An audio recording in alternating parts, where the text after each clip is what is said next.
Hello and welcome.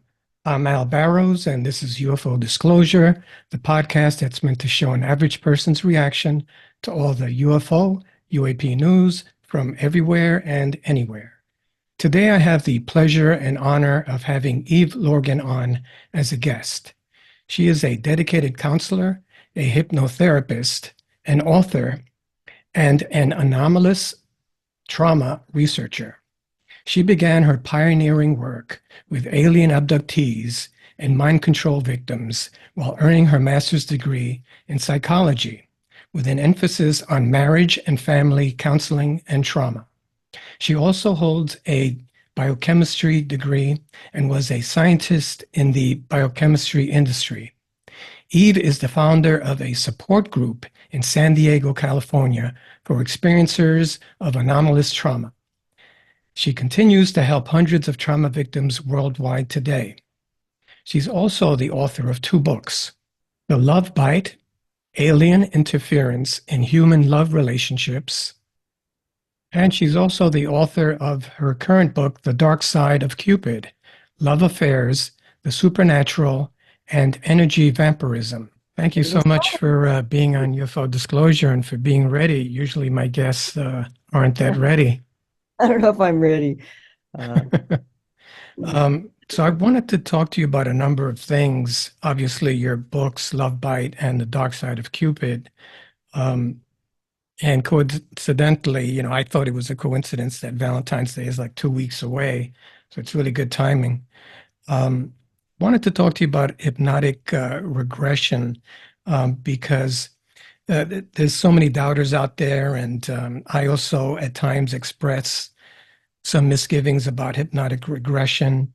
But then I started thinking, one of my first interviews with Kathleen Martin, she pointed out that Betty and Barney Hill um, went to a hypnotist and had their memories come back through hypnotic regression. And that's one of the cases that is solid. I mean, no one ever doubts their testimony. I thought some of the stuff that you wrote, I mean, most of it is excellent. But do you mind if I quote from your book? yeah, Because, just tell me where I can follow yeah. along.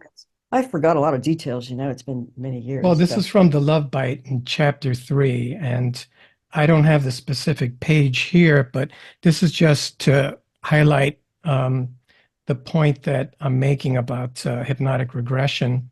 You say mhm. that after 2 years of group work, it dawned on me that the Love Bite dramas arose from each participant's spontaneously. I was careful not to lead, coach, or make suggestions as I did the interviews, and was always careful to avoid post hypnotic suggestions. And Mm. when I read that, I thought, how much more careful can you be? I know that a lot of the stereotypes that we see in on these TV shows of people giving testimony of being abducted, they've gone to a hypnotic regression session, but the majority of abductees don't do that. And I think you pointed that out in your book. And I did a podcast on Jim Sparks. His Oh, recall was 95% conscious. He never went to a hypnotic regression session. So his is crystal clear. And after having hypnotic regression, it seems that people's memories just come back and they're sure about those memories. I was very curious about that. I mean, I've had my own situations, and I'm sure a lot of people out there in my audience have foggy memories of things that they'd like to clear up. So that's the reason why I brought that up, because you're a licensed hypnotist and you have countless decades of years of experience. And I was wondering how you filtered through people that are good liars, hoaxers, because there's so many out there, and I'm sure that you've encountered them. And it's so hard to filter them out because they're so good and they're able to fool very many people. I really love your work, and it's unusual because none of the ufologists, none of the researchers have looked at the impact that these abductions have had on families or even relationships. That's why your work is so unique and valuable, I think. Um, so I was just, curious as to how you dealt with that. How do you know that you're dealing with a real abductee or just a wannabe? Oh. Well, the real ones tend to not really want to go there sometimes, and they don't necessarily want to go public, and they really sometimes wish that they were crazy. Uh, So wannabes might be the ones who are kind of ogling over maybe a positive representation of some ET space brother light beings who are here to help us ascend or raise our consciousness or rescue us. And so we see that more in the circles where it's more channeling based as opposed to experiencer based with trauma. So usually you could recognize trauma in someone. And so I could tell, um, if someone's been traumatized, then I know at least something has happened. But yeah, the wannabes, you could pretty much tell. But then sometimes they actually had experiences and they want to believe something that feels better than maybe a deep conflict inside, which often happens if you've had an abduction experience that was traumatic or unpleasant, but it hasn't come to the full awareness, but something happened, and you may want to. I mean, this is what I did in my early life, kind of navigate towards let's hear more about the positive ones and what they're here for, because I thought that's what it was about. And then I found out it wasn't that way in a lot of the cases. In fact, most with abductions. So I guess to go back to if someone's lying, there's methods, I suppose, you could look with body language and eye movement. I just get a gut instinct, more or less.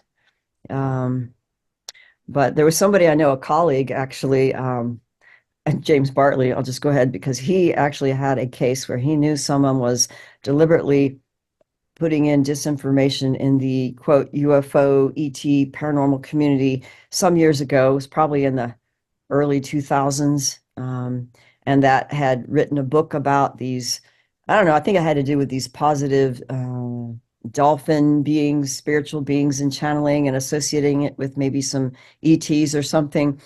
And he seemed to be very successful in publishing this book and having a publisher and making money and doing all these lectures, but with, I think it was a secret coded kind of way that James Bartley was able to communicate with this man. He was like an operative who was deliberately infiltrating the community to put forth this agenda, which helps promote like basically a positive cover over other things. And I think that if there's human, we can call it secret government, who have made alliances with some kind of shady characters in these extraterrestrial realms, whether underground or elsewhere, then they won't want those testimonies to come forth. So they're going to want to cover it up with other things so that it's just kind of covered up. So they'll put in their people to, infiltrate a community so they will have a particular opinion that's much more popular, and then they will overshadow it with their tactics with their infiltrators. So we did find that to be true in the community. So, and this is why my mentor Barbara Bartholick had worked really hard to find her own ways of going much deeper in someone's experiences in hypnosis, where she was able to identify if something was maybe a cover memory or there was really much more that needed to be unearthed inside someone. She was able to go at it and then find basically the screen memories and what was underneath. So that kind of clued me in that there's several layers sometimes to we know this now with programming in let's say secret space programs, some of the MyLabs where they're used with human groups who've made alliances with certain alien groups, and then when they've uncovered their programming with certain methods, like an old case, old person, not old, but Michael Relf was someone who had come to me for an interview about working on Mars, like it was the Mars records. And his partner at the time, who became his wife, helped do many deprogramming sessions with a particular method that did a galvanic response of releasing emotional tension along with spiritual liberation and deliverance prayers. So he used a Christian methodology to get the demonic layering done with first, and then worked with the deprogramming on the other levels that were put in by his programmers, which some of them were human and some of them were alien. So basically, he knew right then years ago that, if you're not dealing with some kind of spiritual releasement, deliverance level, you're going to have a harder time getting through screen memories and the things that these beings want to lock in or create amnesia. So it created basically a split in the community with, we want it to be, it's always like it's all positive, all negative, and people have a trigger against if it's negative or demonic or, whatever you want to call it, they won't want to go there because they want to believe a particular belief system that encourages that. Now that So you there's a lot of say, black and white stuff going on. And then you get fights and conflicts, which really is part of how they keep the truth from emerging. So you have to just keep at it. well, I know that few people resort to hypnotherapy because of the negative outlook on that sort of thing. And I have to commend you for doing your research and writing your books because some of that negativeness can rub off on an author or researcher as well when you involve yourself in abductions and the paranormal. So I thank you and I commend you, and I have a lot of respect for you for doing this work. And there's a lot of fear involved and opinions against hypnosis and abductee victims. So a lot of it is discouraged. And by writing your book, it helps a lot of people come out and deal with these experiences. If I may, I'd like to move on to the love bite and start out by reading another quote that was written at the end of the first chapter of the love bite. And you write, I believe the UFO community needs to address some very deep psychological issues. Thousands, possibly even millions of people are suffering at the hands of a non-human intelligence. I put that in there. I think you had ET's non-human intelligence over which we have no control. The greatest pain comes from broken hearts, ruined relationships, and shattered families created by aliens. I remember reading in a certain part of your book that really touched me. You said that when you realized that, you knew that you had to publish your work and your case studies. How much was missing in the current time. Even now, though, I think I think a lot of it is dominated by the desire to have a scientific left brain kind of validation that gives it, the stamp of truth. And so, if anything is less than the scientific method, then it's not valued.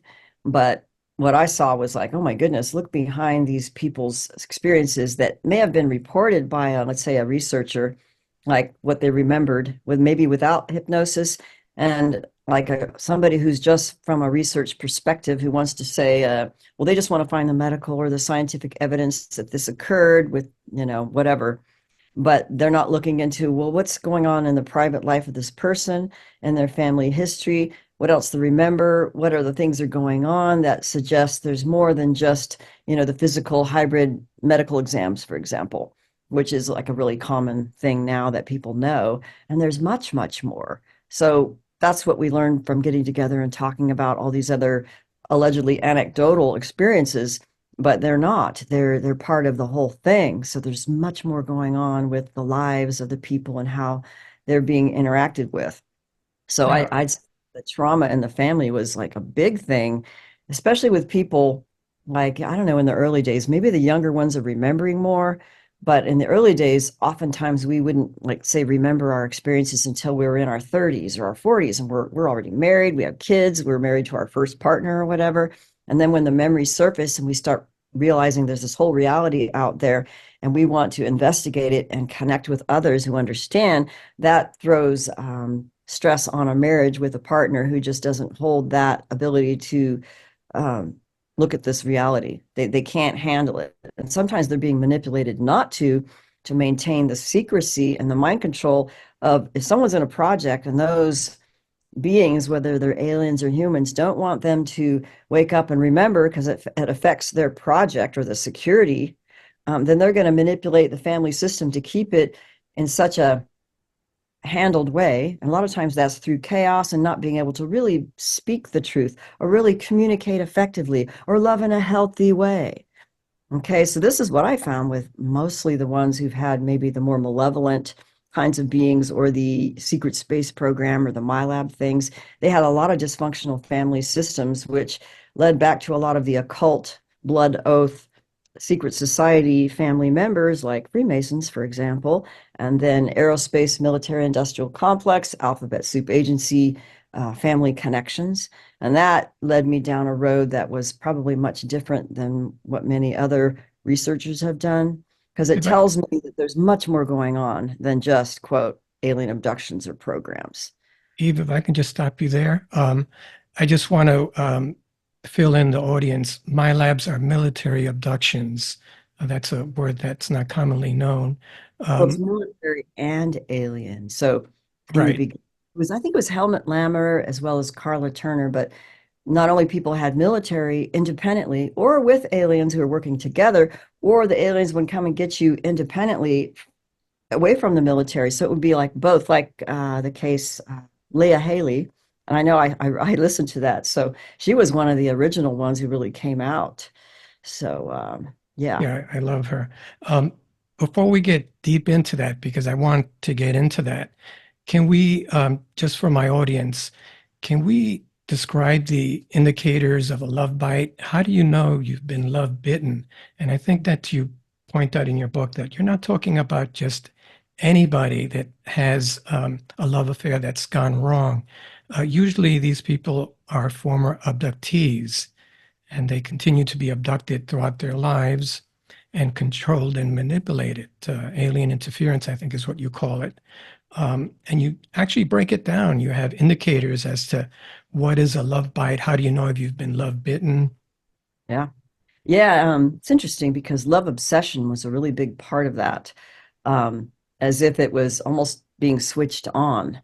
Um, Very interesting how that happens. But love obsession is not the only thing. It would be if someone remembered, oftentimes that's why I put in the cases like the Ted Rice case, the Linda Corteil, and some of the other ones, where let's say after the onset of an obsession in adult life, as they proceeded in the drama of the love obsession, which can open up a lot of areas of someone's life and their energy field, including their kundalini. But sometimes they will have spontaneous memories that emerge as a result of this connection with someone else that has been engineered. So then they may remember, oh, well, they were taken as children. They were like put together as children, and then maybe as teenagers, and they were kind of bonded, even if they lived across the country or even in another country. Then they may meet later and they realize, oh my God, I've had experiences with them. And so, and sometimes it's trauma bonding under different situations and circumstances, which basically exacerbates the connection. And then during the love obsession, a lot of times there's many more abduction like visitation experiences or dreams, like astral connections with the other person, with the aliens, or with the aliens interacting more. So that's one indicator. So that might have been in the book. And of course, the increase in the paranormal factor, instant psychic abilities where you didn't have them before, except when you got connected with this person. You may have past life memories that come up with this person, or just an increase in surveillance with the military factor if you're a MyLab. I don't think it's just a love obsession through the classic attachment trauma style that is coming up very much in the narcissistic abuse circles for therapists and people who are survivors who don't even have, let's say, the alien stuff, but the classic narcissistic abuse or the connection between a narcissistic personality style with, let's say, a codependent, and there's a very strong, obsessive, almost twin flame kind of thing. But then it has a particular dynamic that plays out, which actually is abusive more to the person on the codependent end. And so sometimes those styles of relationship is similar to what plays out in an alien love bite. But the difference is the alien love bite, the person knows they're an abductee or had many alien experiences, and they may remember being set up with someone else who's also one and that kind of thing. So Starts in that, childhood, doesn't it? They get paired up in childhood, if I remember or correctly. teen. Yeah, I Right. believe as a teenager. And Yeah. one is left confused and drained of energy um, because the other switches off, I guess. Yeah, a lot of the times that happens. And sometimes that happens right after they were taken. So they have this joint connection where they both feel something, one sometimes more than the other. And then an abduction happens where they basically switch off the other person somehow energetically, or maybe post-hypnotic suggestions. And then that person is just basically switched off psychically, leaving the other one feeling in unrequited love, but still very psychically connected. I mean, they're still feeling them. They're still like remote viewing what they're feeling, what they're thinking, what they're doing. I mean, it's amazing what happens. So that switching off is also described in the Ted Rice case, which was the Carla Turner's overview of his entire biography of abductions. Then I just did the love bite and relevant portions to basically demonstrate, well, this is what happened in his case, and this is how he remembered it when he was taken with another girl at 14 years old. They were both the same age, went to the same school. There actually was a group abduction, and he got more memories because Barbara Bartholick was able to go through. Basically, the long story short was that when they did this connection, they did something with an instrument that weaved in the heart essence of Ted inside the heart essence of the woman. And I don't know, it was some kind of instrument, but it didn't get the reverse. So his essence wasn't basically weaved into her heart. So he was really connected and felt as if his soul was merged with her after that happened, and like instant love obsession and caring and a very strong soul connection. But she didn't have the same thing, but she Right. still was a friend. But it played out in a way that basically would be a very dysfunctional, unrequited love kind of situation, which begs the question, well, why did they do it in the first place? Uh, Exactly.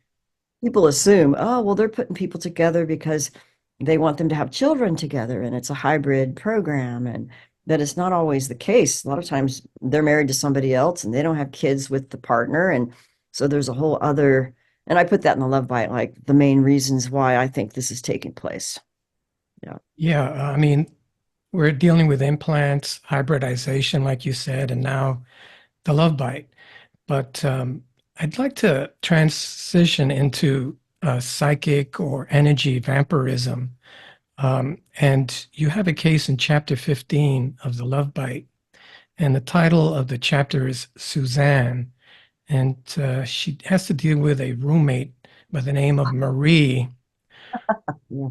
who Mm. really sabotages her left and right throughout. Suzanne has her own business going, and Marie comes in and just poaches all her clients and just really drains her aura and her energy away. Um, is that a classic case of energy vampirism or psychic vampirism, or is that Actually, just a bad roommate? no, it's actually a case of a handling. When I look back, I mean, there was energy vampirism with some of the beings involved, but overall, this case turned out to be the roommate was probably led and handled and manipulated by a malevolent being running her with her, I think it was a psychic business of some sort. And she wanted basically the clients that Suzanne had in her support group because they were Right. experiencers. And but it basically was a hijack, was an infiltration, hijack, handling. Okay, and this is classic with if you're bringing forth information that is a little bit unsettling and not according to what maybe some alphabet soup agencies or beings don't want us to know about, even the good, bad, and the ugly, the whole thing, then they're going to send in an infiltrator who's an easily manipulated person, often mind controlled or just run by the entities themselves to infiltrate and do what they do, and then hijack and then basically almost kind of like destroy this woman's initial efforts towards having a support group and her own business and her life and her investigation to her own experiences.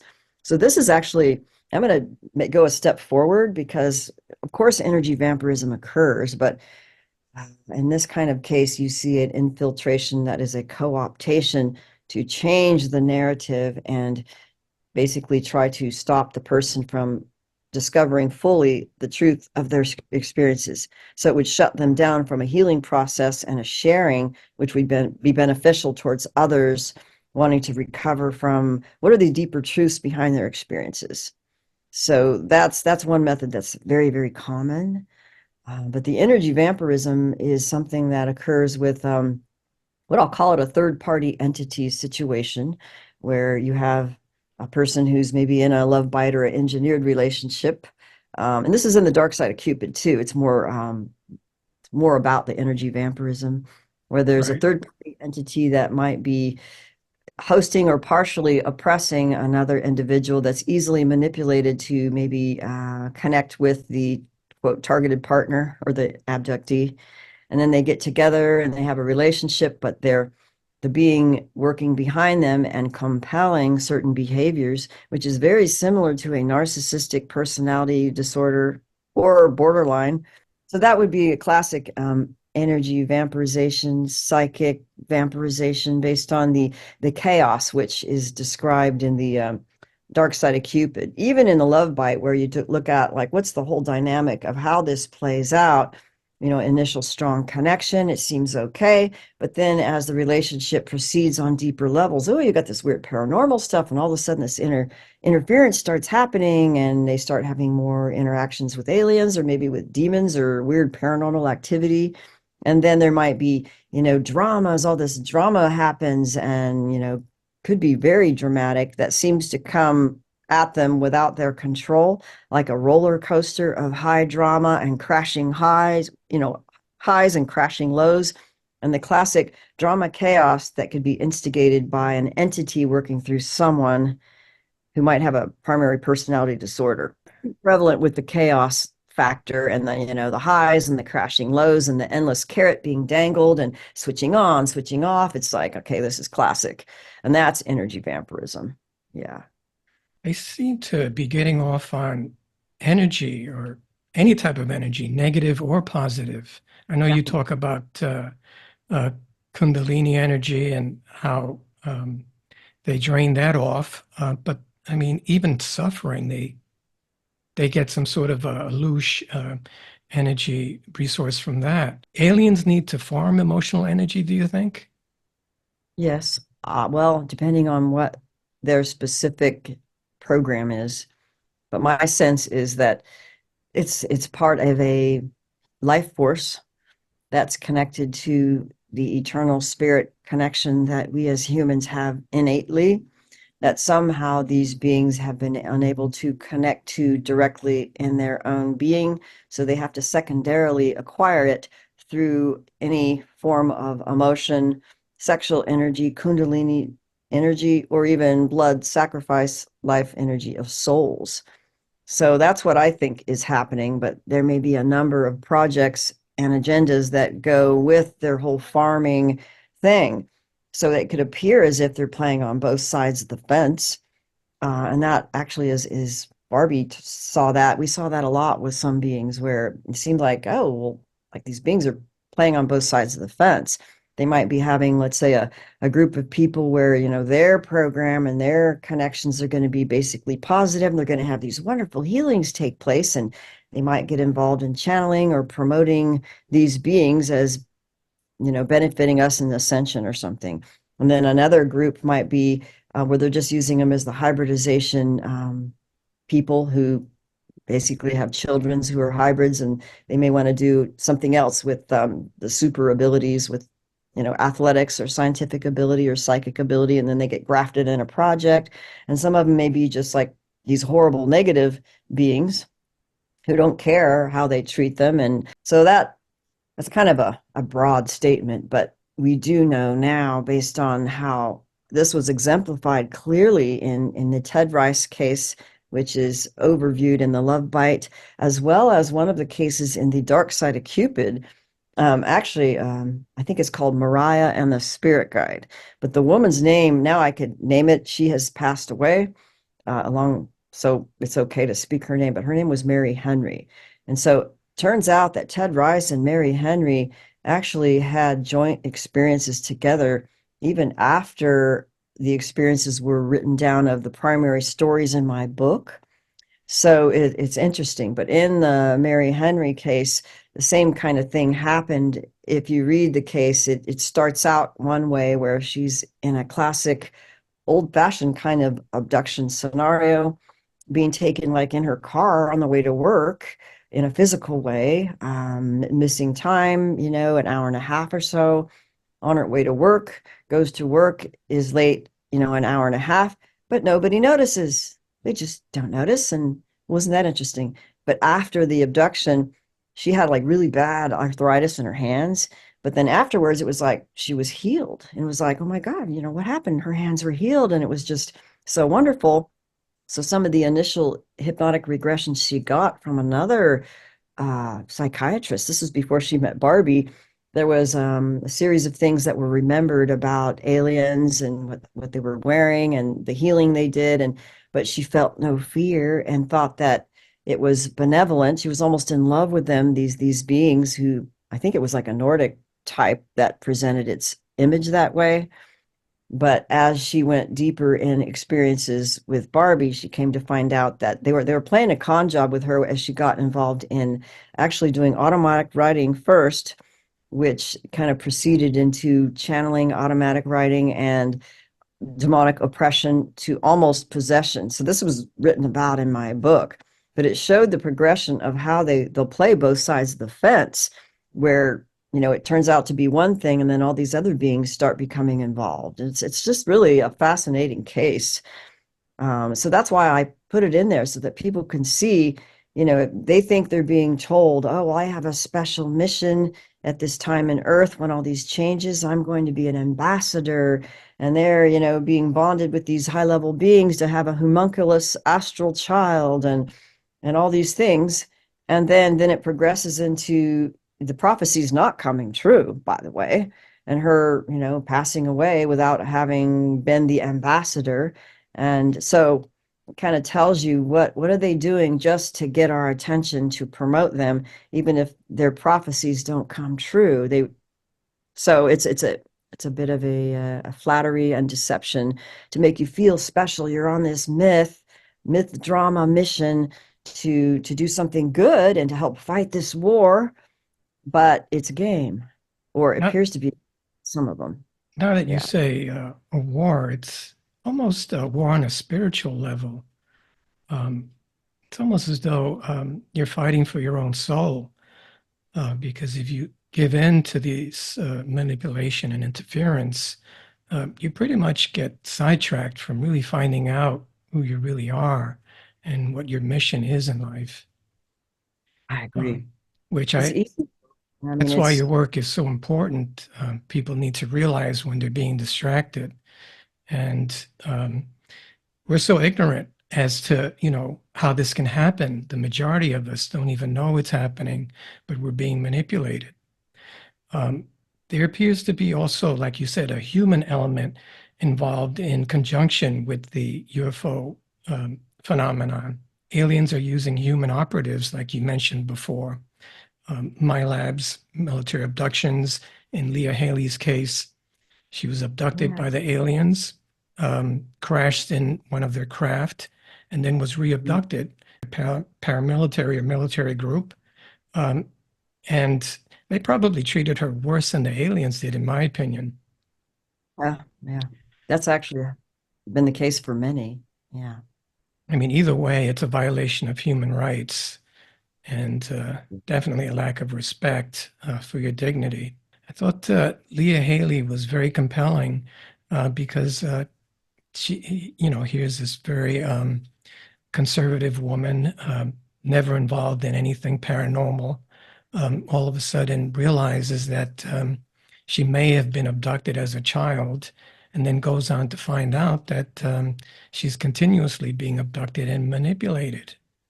And unfortunately, it was a classic case um, where she lost her family. I mean, even her daughters didn't want her at their wedding. So sad. That happens a lot with people who discover, and it does break up families. Which is, I think that's why I wanted to take the therapeutic approach as opposed to quote, the researcher hat, because there was so many things that I saw was like, wait a minute, there's these families and relationships being, manipulated or destroyed, or, chaos deliberately put in the family system as a result of some of this. And that, what we need to do is what is healthy? What is a healthy, good relationship? And what is healthy love? And really relearning, well, what is a healthy family system and relationship, and how have we kind of normalized things that are not that, to such an extent that we don't even know that we're in a dysfunctional relationship, for Right. example, family system, or, government or school, or, all kinds of things. Therapeutic modalities that you talk about in your books. And if I understood the narrative correctly, the after effects of these mind controls are probably the worst to work with as far as a therapist. You're dealing with amnesia, repressed memories, denial on the part of the abductee, enforced secrecy from the powers that be, and even by the abductees themselves. They refuse to admit what happened to them. These lead to other problems, don't they? I mean, and other symptoms in your life. I mean, they have to. Like complex PTSD is a big thing, where before, they talked about post-traumatic stress disorder.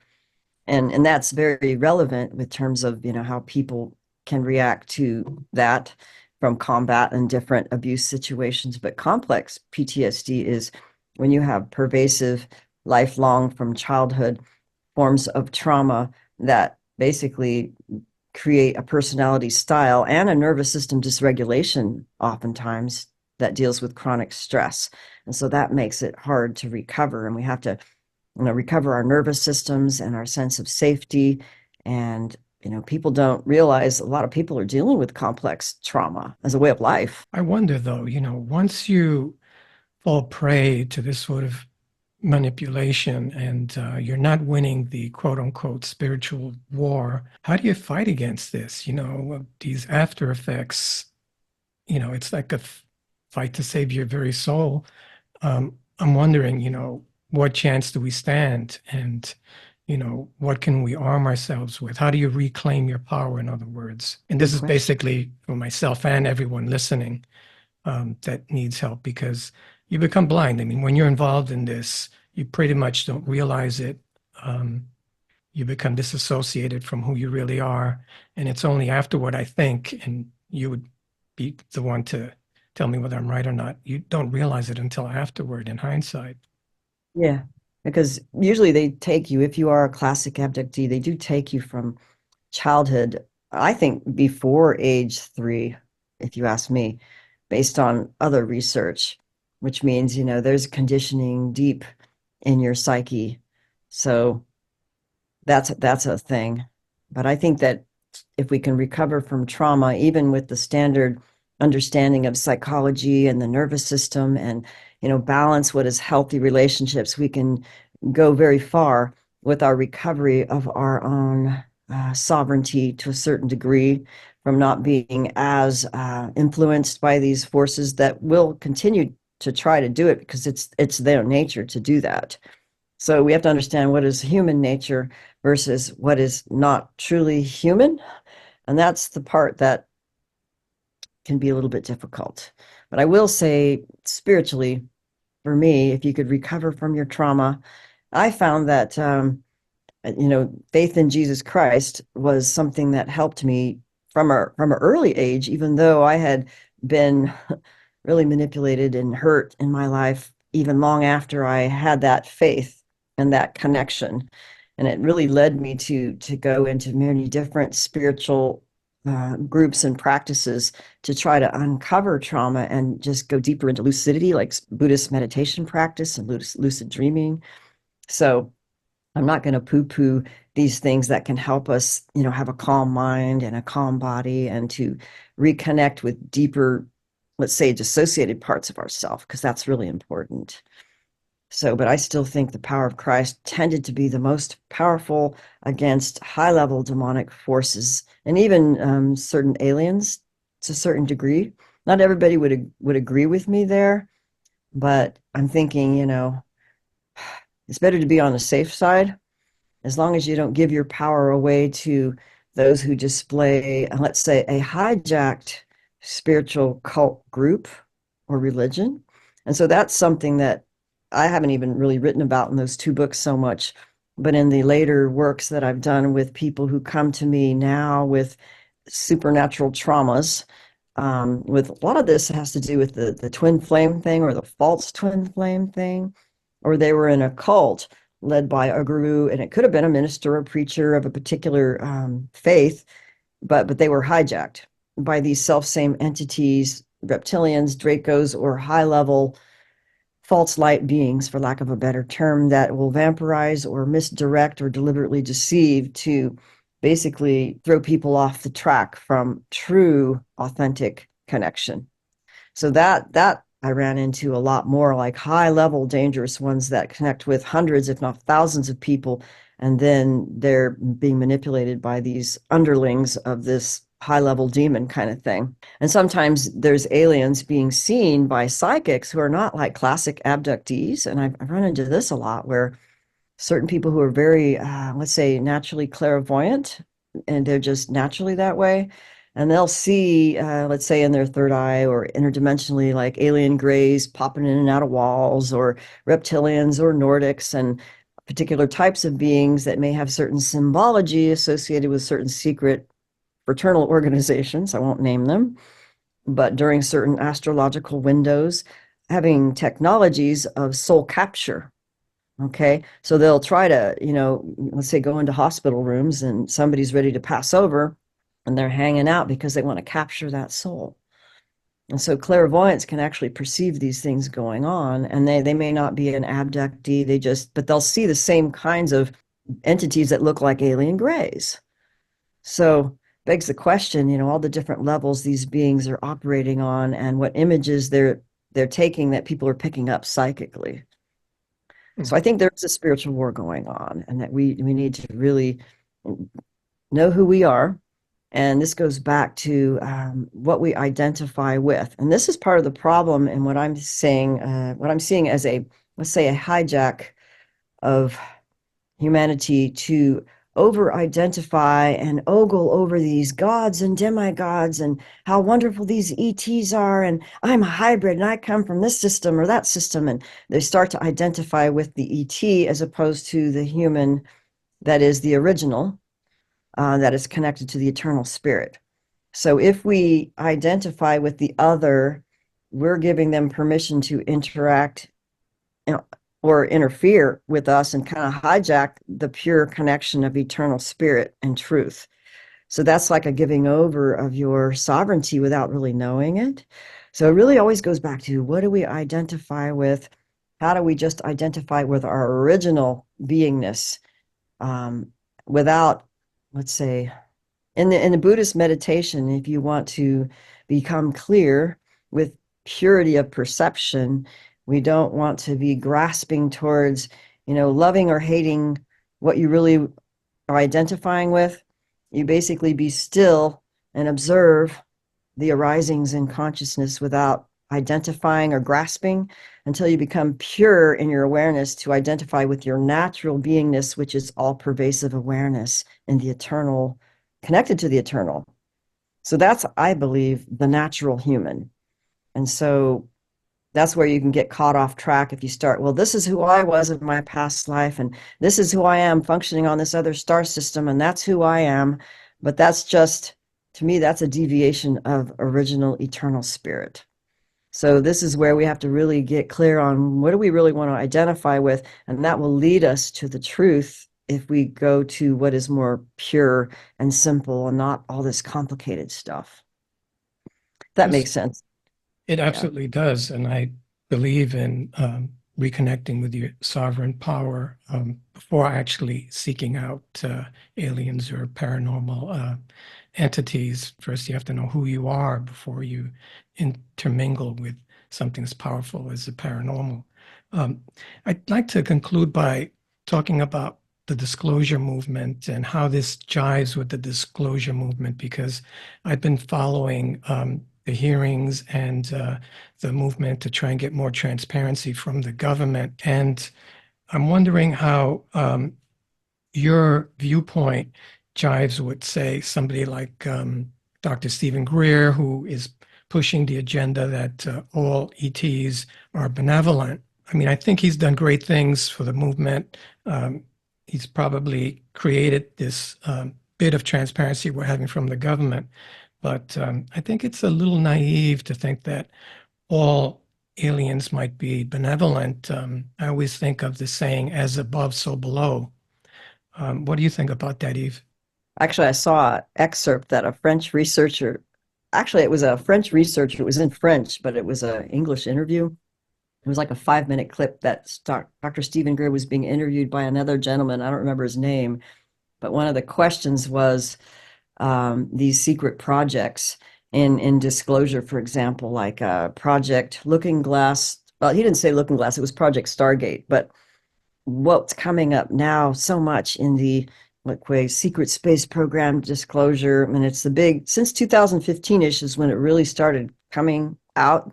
But before that, there were, quote, military abductees who knew they were in projects aligned with some alien groups and some alphabet soup agencies that may have certain names. What's it called? Unacknowledged special access projects.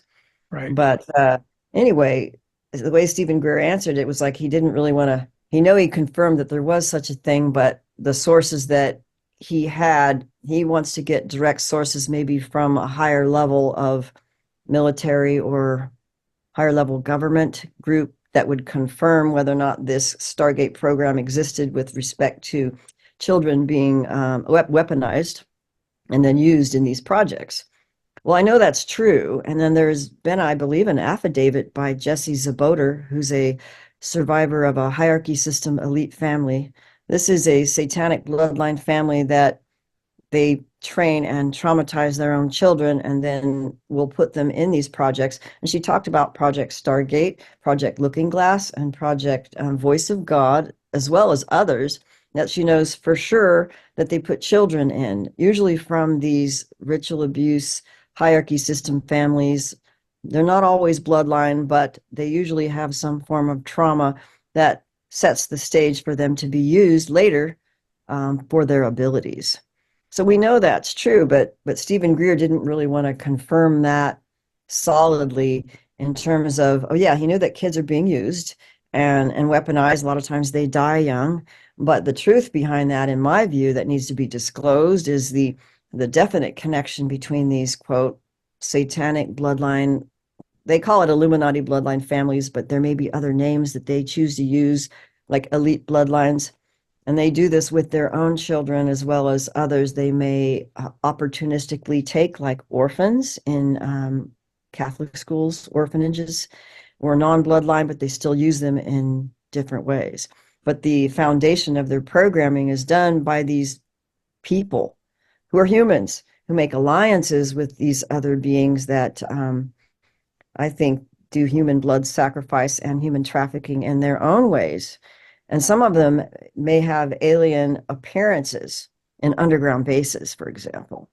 So I know those things are going on, but there seems to be a big trigger and reticence to disclose the basically the satanic bloodline involvement with these alphabet soup agencies and military projects and special, what do you call, unacknowledged access projects like the SSP things. They won't want to acknowledge that part. They want to keep that compartmentalized, and it's maybe just the aliens or just the humans in these projects, but they never want to say the connection between these satanic bloodlines and the ones who are involved in the projects and with those aliens. So this is what my beef is like, why can't they come clean on that? Why are they always wanting to promote this benevolent ET thing? And I think there may be some good beings out there. I'm not saying that there's not, but it's like, why can't they just come and fess up to this? Because this is the reality that's coming into the therapist's office. We're coming in with ritually abused people who are then put into projects, and they know these projects and they know the people involved, but they get harassed and they're often very severely targeted individuals. So you're not seeing a statistically significant amount that needs to come out to prove the whole ball of wax. So you're not seeing what should be seen because of the targeting. You see what I mean? I agree. You have to look at the whole picture to understand what's really going on. Before we go, do you want to talk a little bit about what you're doing now? I know that you're working on some new healing modalities that involves more spiritualism. Well, with what I've seen, I feel like what is the most important thing that I can do for people who are coming out of knowing they've been interfered with on very high levels, high spiritual and supernatural levels from different groups, be they religious or government or alphabet soup or alien. Um, and with respect to trauma and dissociative uh, trauma, like complex trauma and dissociative identity disorder, which obviously in ritual abuse and MK Ultra, many of those projects, they deliberately do trauma to create dissociative splits to put these people in projects as assets who are trained in a specific way. So we know that dissociative identity disorder is a big part of these people's lives, including the SSP people. Some of them recover better than others because their trauma splits may not be as severe because of their family systems, but it's almost always present. So we need to deal with the DID and the complex trauma very efficiently and the spiritual overlays that keep that locked in. And so if there is demonic layering that locks in amnesia and locks in programming, we must be able to get both things. So the method that I'm working with, that I'm still learning, it's by Diane Hawkins, who is basically a Christian ministry who works with DID and recovering, basically called the recovering with the primary identity method. So using prayers and learning how to merge the alters in the primary identities and the recovering the original self. So it's a better way, because otherwise you just got alters popping off all over the place and you never get to the root of the primary identity and the core that's hiding. Because as long as the core is hiding and not being able to emerge in the body and live, you don't have a full power. You don't have full sovereignty. So recovering from DID and trauma is absolutely essential to recover your sovereignty and power, especially spiritually and in the world and in your relationships. So that's what I'm learning now, is like complex trauma recovery and how we can work with that with prayers and with whatever we can do, support one another to help make that possible, make it safe to share, instead of getting caught up in all these little groups of identifying with this or with that or this group or that group. It's about trauma recovery, not what group you want to go and take channeled messages from, so you could wait on a hill for some UFO to pick you up. It's always about trauma recovery. So that's where you realize your true self. And until you realize your true self, you don't know what you might be interacting with. So that's my view anyway. Hmm. I'm going to show your books just so that the audience can see them. Dark Side of Cupid. And I mean, feel free to comment while I'm showing these. Well, the Love Bite, you can get from me directly a hard copy because it's very expensive on Amazon, and it's still available through Kindle, Amazon. Now, when you And say they can buy it from you directly, Eve, what's the web address? evelorgen.com. And under the books, you could actually order those books hard copy directly up to, until I run out. And then both are available on Kindle as well. So at least they're still available just in English for now. Okay, so it's best to get the hardcover Love Bite directly from you. Yeah, nobody else is going to have it unless it's a second sale that costs in very much. It'll cost a lot. Yeah. Well, it was lovely having you on UFO Disclosure, Eve. I'm hoping that possibly we can do this again in the future. And thank you for all the advice that you've given my audience. I'm sure they'll take it to heart. And happy Valentine's to all you lovers out there. And hopefully you'll take Eve's advice and you'll work things out. Any last words, Eve? Just that I have a Telegram group called Alien Love Bite because I'm not on Facebook. So it's another way to connect with me and via my email at elorgan@gmail.com. So Hey, folks, you've been listening to UFO Disclosure with Al Barrows and Eve Lorgen as a guest. All my love and good intentions go out to all. Please pray and send out good intentions for the children in Gaza and the Ukraine. They're lonely and afraid. Thank you. Thank you for listening to my podcast.